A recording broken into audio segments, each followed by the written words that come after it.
Then our today's topic is electric field intensity due to a thin infinite plane sheet of charge. This sheet will be uniformly charged. तो ये topic हमारा है कि हमने electric field निकालना किसी भी पॉइंट पी पे, एक थिन शीट पे, बहुत पतली सी शीट है हमारे पास, उस पर चार्ज हमारे पास है और उसकी चार्ज डेंसिटी अगर सिग्मा है हमारे पास, तो किसी भी पॉइंट पी पे हमने इलेक्ट्रिक फील्ड निकालना है। तो ये टॉपिक है हमारा आज का, तो इसको आपने अच्छी तरह से समझना है।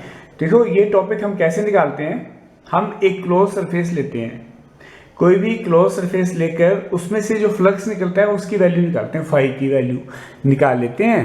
और वी नो दैट कि गॉस थ्योरम क्या है, total flux through a closed surface is equal to Q by epsilon naught Q by, ये फॉर्मूला हम लगाते हैं और इस तरह से इनको कंपेयर करके ये वैल्यू निकाल लेते हैं। सिर्फ दो ही इसमें लाइनें हैं, दो ही पॉइंट हैं, लेकिन थोड़ा सा डिटेल हमको लिखनी पड़ती है, क्योंकि अगर आपको सही नोट्स बनाने, सही ढंग से समझना है तो थोड़ा सा लिखना तो पड़ता है।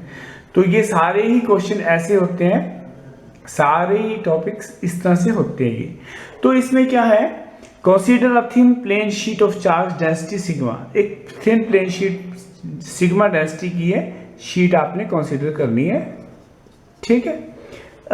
पी बी यानी पॉइंट, ये ले लिया पी पॉइंट, आर डिस्टेंस पे, let E be the electric field intensity at P, P पे इलेक्ट्रिक फील्ड इंटेंसिटी ई है, at P at distance R, ये पी आर डिस्टेंस पे है, ये लिखना है from sheet. Consider a cylinder of cross sectional area A around P, P के around cross sectional area A ले सकते हैं आप ये, और यहाँ पे ये ए एरिया का एक सिलेंडर हम ले सकते हैं जो कि शीट से आर दूरी पे है और सिमेट्रिकल है, पीछे भी आर दूरी पे, उसको ले लो आप। तो इस तरह से हमने 2r लेंथ का सिलेंडर ले लिया, ये क्लोज सरफेस हो गया। नाउ अब यहाँ से हमने क्या करना है, फ्लक्स निकालना है इसमें से। तो इसमें तीन एरिया मैंने लिखे हैं, एक ये एरिया लिया, एक ये वाला एरिया लिया, क्रॉस सेक्शन एरिया है, ए है तो ये भी ए होगा, सिमेट्रिकल सिलेंडर लिया है, और थर्ड ये कर्व सरफेस एरिया, दोनों साइड ये गोलाई वाला एरिया, कर्व सरफेस एरिया ये लिया है। अब देखिए एरिया इसमें कैसे लेना, now curve surface area of cylinder is perpendicular to electric field.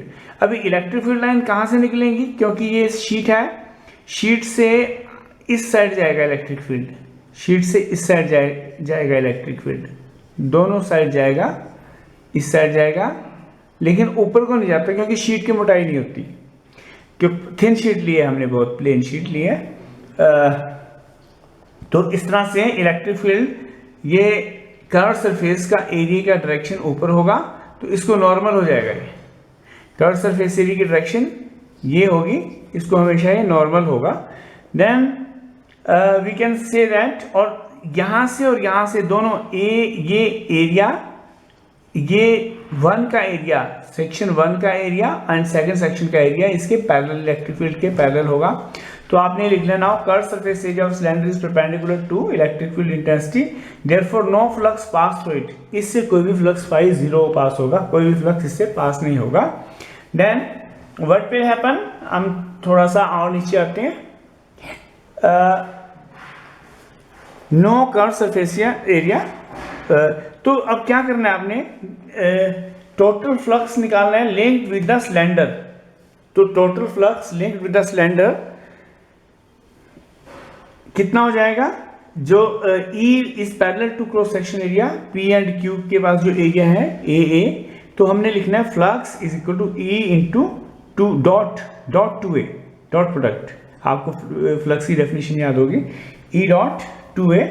तो इस तरह से ये मैं 2 को बाहर रख लेता हूं और E डॉट ए, क्योंकि दोनों पैरेलल हैं, तो क्या हो जाएगा, ये हमारा E dot two A, two E dot A, E A parallel है to E A cos zero is 1, तो फ्लक्स हमारा आ जाएगा phi is equal to 2EA।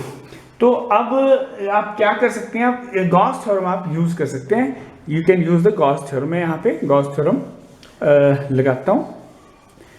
तो गॉस थ्योरम क्या है, टोटल हमें अभी ये जो एक्सप्रेशन निकाला, मैं इसको एक बार फिर लिख लेता हूँ।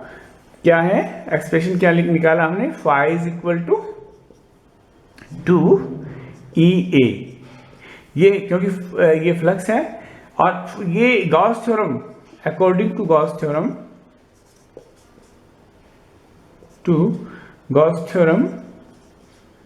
ये गॉस थ्योरम क्या कहती है कि भाई flux linked with the total closed area is equal to Q by epsilon naught. तो Q कितना, Q क्या होगा यहाँ से, ये एक्सप्रेशन अगर आप जानते हैं, sigma is equal to, sigma की डेफिनेशन आप Q by area, charge upon area, जितना भी एरिया इस पे चार्ज है, मान लीजिए ये इस एरिया पे चार्ज Q है तो Q बाय ये एरिया आपने डिवाइड करना है, तो Q इस तरह से is equal to sigma into A, charge density charge upon area होता है, Q की वैल्यू हम सिग्मा ए लिखेंगे डिवाइड बाय एप्सिलॉन नॉट।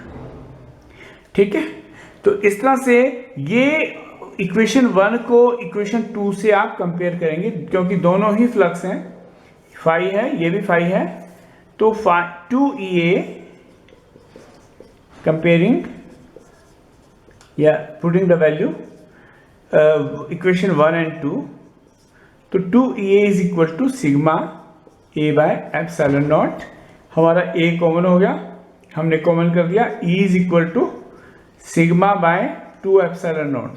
ये हमारे पास एक रिलेशन आया electric field due to a plane charge sheet. तो इस टॉपिक को आपने लर्न करना है, इसको आपने ध्यान से पढ़ना है। लेकिन एक क्वेश्चन और उठता है, अगर ये शीट थोड़ी मोटी है तो कैसे करना है, ये मैं इसको साफ कर देता हूँ। अगर प्लेन ये शीट थोड़ी मोटी है तो इस तरह से होगी, थोड़ी बहुत मोटी नहीं, हल्की, मतलब थोड़ी, जैसे हम बोल देते हैं कि इस पे जो अभी हमने शीट ली थी वो चार्ज जो था वो ही चार्ज आगे, वही चार्ज पीछे था, अभी इसमें चार्ज डबल हो जाएगा। ठीक है, तो चार्ज इसमें डबल हो गया, तो डबल होने से दो प्लेन्स बन गए इसमें, इलेक्ट्रिक फील्ड मान लीजिए यहाँ से E1 इस पॉइंट पे निकालना है, P पे, यहाँ पॉइंट P है, तो यहाँ से भी इस शीट के कारण भी चार्ज यहाँ पे होगा, वो E2 बोल देते हैं हम उसको। देन E1 अभी फॉर्मूला जो निकाला सिग्मा बाय 2 एप्सिलॉन नॉट, और E2 भी सिग्मा बाय 2 एप्सिलॉन नॉट। तो यहाँ पे नेट इलेक्ट्रिक फील्ड कितना होगा P पॉइंट पे, तो net E will be equal to sum of the two charges, two electric fields, ये मैग्नीट्यूड निकाल रहा हूँ मैं, this is equal to 2 sigma by, ये हो जाएगा sigma by 2 epsilon naught plus sigma by 2 epsilon naught plus sigma by 2 epsilon naught, तो ये हो जाएगा 2 sigma by 2 epsilon naught means E will be equal to sigma by epsilon naught. तो ये expression हमारे पास आ जाएगा, ये कैंसिल हो जाएंगे, तो ये एक्सप्रेशन आ जाएगा। With this topic is over, तो नेक्स्ट टॉपिक हम नेक्स्ट टाइम करेंगे। ओके।